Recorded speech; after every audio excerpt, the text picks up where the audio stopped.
Hey, thanks for checking out the video. If you all like it, please like and subscribe, and hope you all enjoy it. Have a great rest of the day. In the summer of 1781, Alston was to recruit a troop of light horse militia to combat loyalists in the backcountry. Fanning was to command the loyalist militia. Colonel David Fanning had raided the Chatham County Courthouse in modern-day Pittsboro and taken several prisoners. The highest-ranking officials were to be taken to the British headquarters in Wilmington. On his way south of Cross Hill, near modern-day Carthage, his friend and known loyalist, Kenneth Black, assisted at his guide.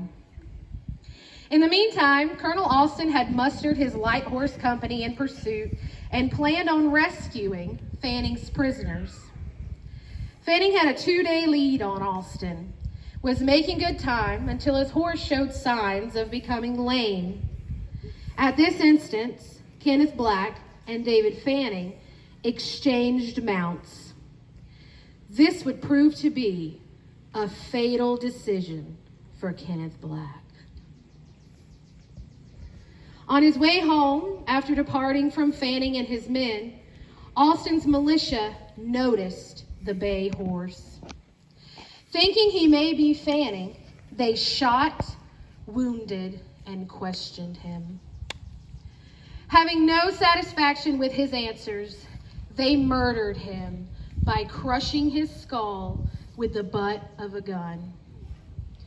It's unclear whether Philip Alston was present at the time of Black's death. After depositing his prisoners with Major Craig, Fanning made a swift return to the Deep River area. When he stopped at Kenneth Black's home to exchange his horse, Widow Black informed him and his men of her husband's murder. Fanning and his men set out to avenge their friend.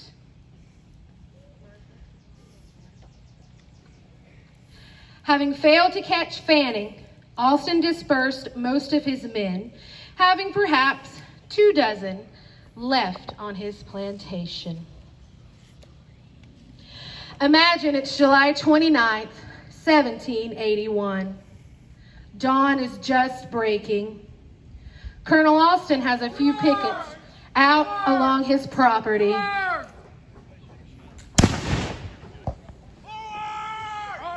A few muskets disturb an otherwise quiet morning. The sentries and other men scramble for protection in the Alston house. Get in the house, men! Form up! Form up! Come on!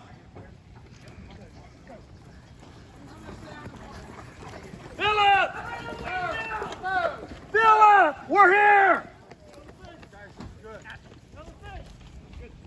Make it hot for them! Not expecting a morning attack, Alston's men are caught off guard. Temperance, the lady of the house, quickly gathers her children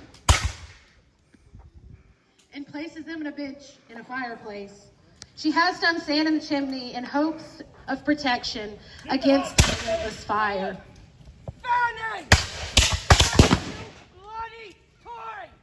Hold your fire! Cease fire! Your women and children in here! Keep it hot! Do it! Come on out here! Come on out, Philip! This one's for King John. Who did it? Fire will! Take it! Let's go, man! Take the house! After a few exchanges of gunfire, a British lieutenant attempts to lead a frontal assault. Against the embattled defenders, he rallies a few men and leaves the cover of the fence to follow. He is shot and killed. His followers retreat to behind the fence. Make them pay for this!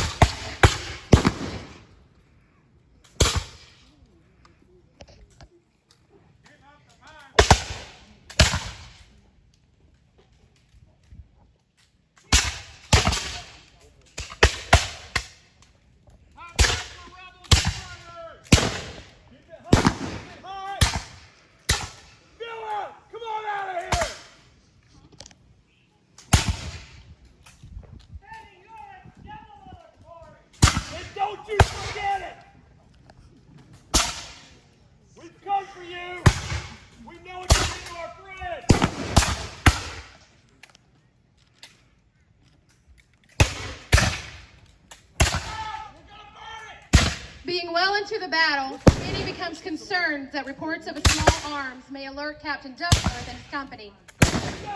In an attempt to engagement quickly, he sends a runner to torch the house. He is shot and wounded.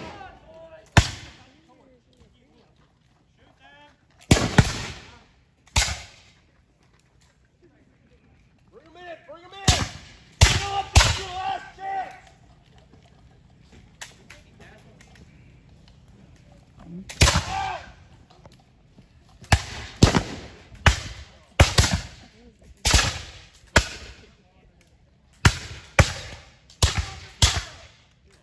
Keep up the fire!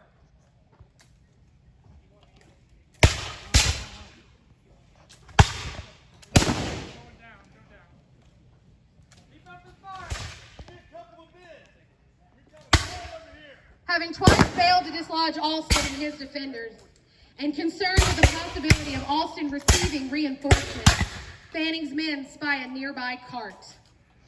The men fill the cart with straw, and availing themselves with torches, begin one last push toward the house.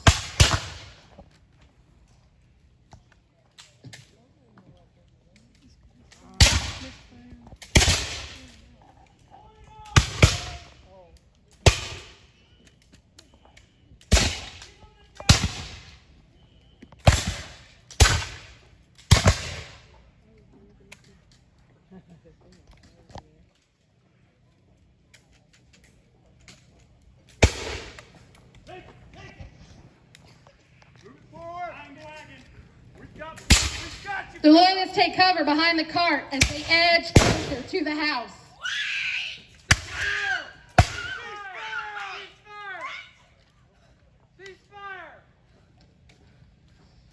Temperance Alston appears, hoping to negotiate favorable terms for the house and the people inside.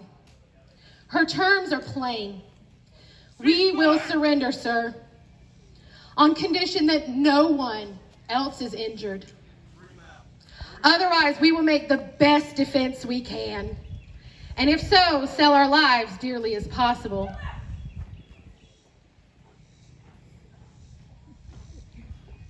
Fanning agrees That you make war on women and children. to Temperance's surrender.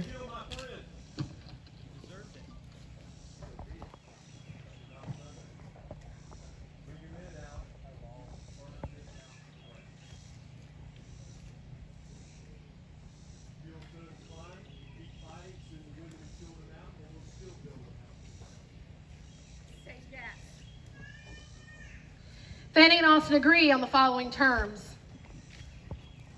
Philip's surrender read, I hereby acknowledge myself as a prisoner of war.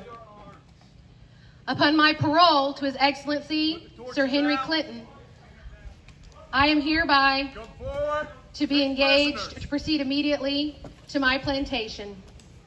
I shall in the meantime not do or cause anything to be done presidential to the success of His Majesty's arms or hold correspondence with the enemies of His Majesty.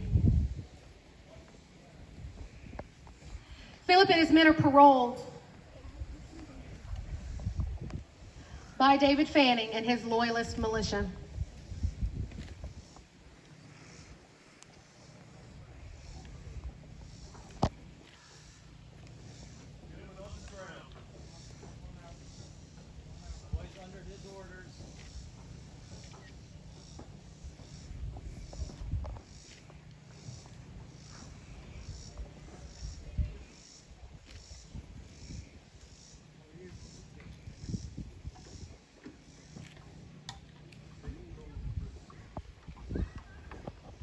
While Philip Alston and his men agreed to David Fanning's surrender and were paroled, promising not to take up arms for the duration of the war against the king, at least 3 men who had participated in the Battle of Houston the Horseshoe under the command of Colonel Philip Alston, 1 month later, in September, fought against David Fanning again during the largest battle in the fight of the North Carolina backcountry at Lindley's Mill.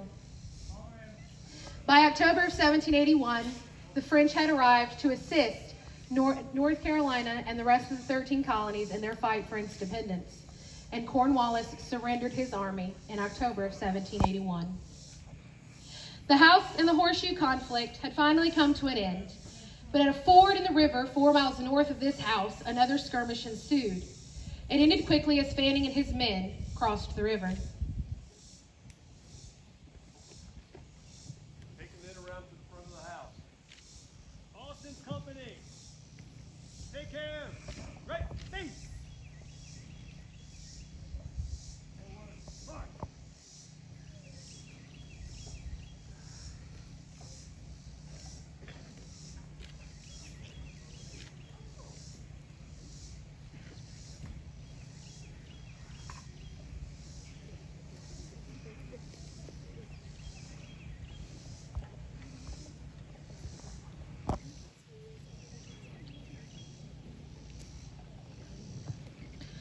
We hope that you have enjoyed the annual battle reenactment of the events that happened July 29th, 1781. As visitors and contributors to the House and the Horseshoe, you all have played an active role.